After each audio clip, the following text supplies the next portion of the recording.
after the orientation program, we were all ready to give the hacker rank test, and the format of the test was such that we had some 8 MCQs, which were mostly around PNC, probability, or some sort of graph plotting, and I think linear algebra was very basic. So, and nothing else, I guess, just the math was there in the MCQs, and there were two programming questions which were kind of heavily weighted. So, in my case, I think the programming questions were very easy, and everyone was almost able to completely do that. That's what I think, because it was like very easy, like one question was regarding count the number of unique elements in the array, or like since I coded in C++, I used vector because I was much more familiar with STL and everything. So that's what I use. And so the approach I took, I'll also share the approach I took to answer that question. And one way was to create a map and then just store the count of each and every element, and then just return those numbers. Or maybe we have to, like in the question we were supposed to return the count of the unique numbers in the array, so we can just increment the count variable whenever we find in the map that there is an element which has only one frequency. So one way was that, but since in our case they did not allow, like in that syntax provide which they template basically which they provided for the coding, they did not have a map explicitly added. They only had this vector function, like a vector library was there, include vector or something like that. So I was not sure if they will allow us to use the map or not. So that's why I was thinking, like, let's not go about the time complexity, because the constraints were like fine. Like even if I go via the order of n square, the constraints were okay. So what I thought was, let's do it in O(n) square time. And then double loop wise, it was very easy. Like it was very easy, you can just loop through it, and for each element you can just check if there is any other element. Like supposedly for one particular ith index I have some AI there, right? And for AI I can just check if there is any other j index which is not equal to I, and the value of AI and AJ is same. If it is same, then we know that it is not going to be in our unique count. Then we can just break the loop, and then we can just basically move on to that next element. So when we break the loop, it will only break the inner loop, not the outer loop. So we will still keep on running the loop for the other ith indexes. But yeah, that was my strategy.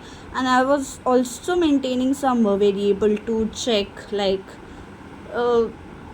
yeah, like that was my strategy overall. I think I did a couple of other things as well just to maintain the I remember there was some edge case which I was missing via this.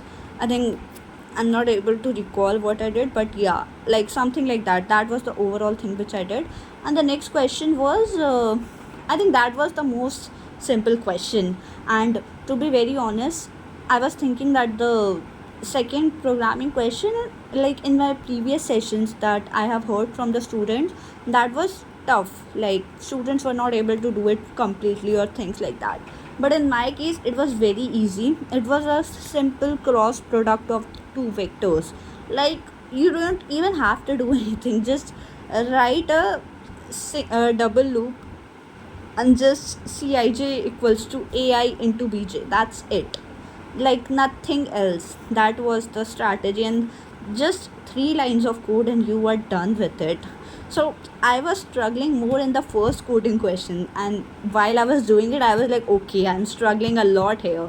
What will happen to the next coding question? But luckily, my second coding question, I was able to pass within I think like within 4 minutes or something, 4 to 5 minutes.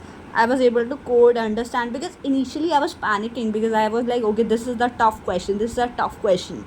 But then when I saw it, I was like, okay, this, I thought it will be tough, but it's not actually tough. So yeah, that was easy. And also I think in my slot, the MCQs were a little bit tricky. I remember there was a probability question which I was like working on till the last, and I was still not able to get the correct answer for it. Like the question was something like, uh, given that a year has 53 Sundays, what is the probability that it will be a leap year? And I was able to think of the cases, but I was not able to formulate it mathematically. Like, what should be the probability? So, yeah, anyway, probability is not my very strong point. So, uh, I couldn't do that. I think I wrongly attempted that question. And the second one was around about that yeah, the graph plotting, which I was easily, like, I marked it easily, e raised to power minus x into sine 2x. That was the question. But I marked it like, because I was thinking that it's pretty easy. Like, I checked the limits at at minus infinity, and what is the value at 0, and I was done. But later on, after I was discussing it with the other people who came there for the interview, I realized that okay, at minus infinity, it is still like there is a sort of a wave. It is not like that it is coming from infinity. At minus infinity to e to the power infinity, I was assuming that it will be at infinity, but it can also be at minus infinity. So it is going to be a wavy like graph, which is coming from minus infinity, infinity, minus infinity, like things like that. So that one, although I don't recall the other options, so I'm not sure that the one I marked was the best or not. But yeah, like that was it. So I'm not very hopeful, but let's see what happens. So yeah, that was all about my interview experience. Please like, share, and if you think it's good, subscribe as well. Thank you.